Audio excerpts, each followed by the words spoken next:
chatting पढ़ल coaching करे ले चेटिंग काने मोबाइल लगवले बा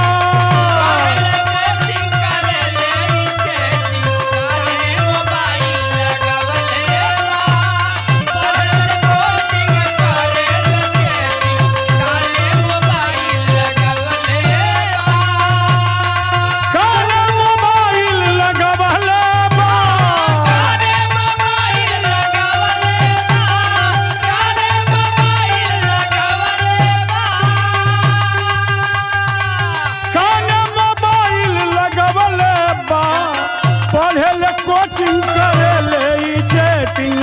काने मोबाइल लगवले बा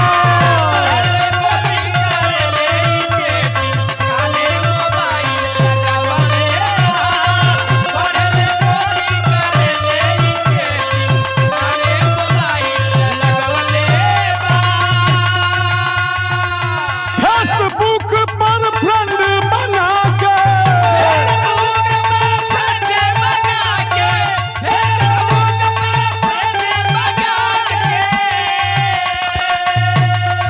केतनन का भरम वाले बा पढ़ल कोचिंग करे ले चैटिंग काने मोबाइल लगवले बा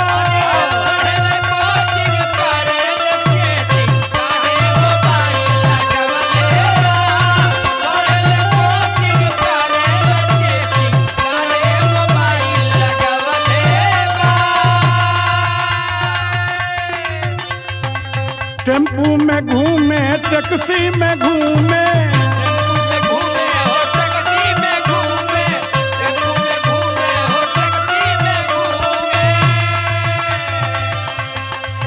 बाइक का रोकवले बा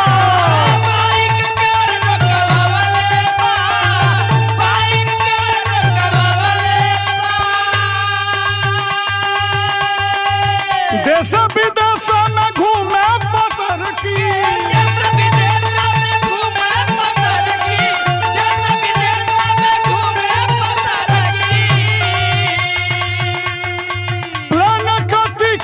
कटवला बा पढ़ल कोचिंग करे ले चैटिंग काने मोबाइल लगवले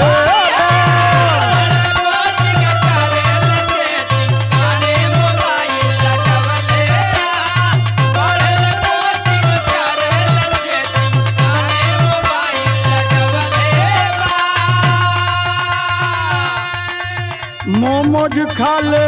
पिज्जा खा ले डोसा पर आँख गलवले बा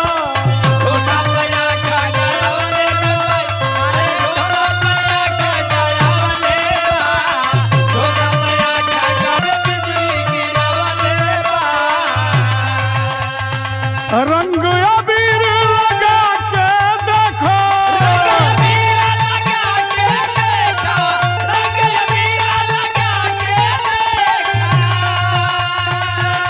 अरे फागुन में धूम मचवले बा पढ़ल कोचिंग करे ले चैटिंग काने मोबाइल लगवले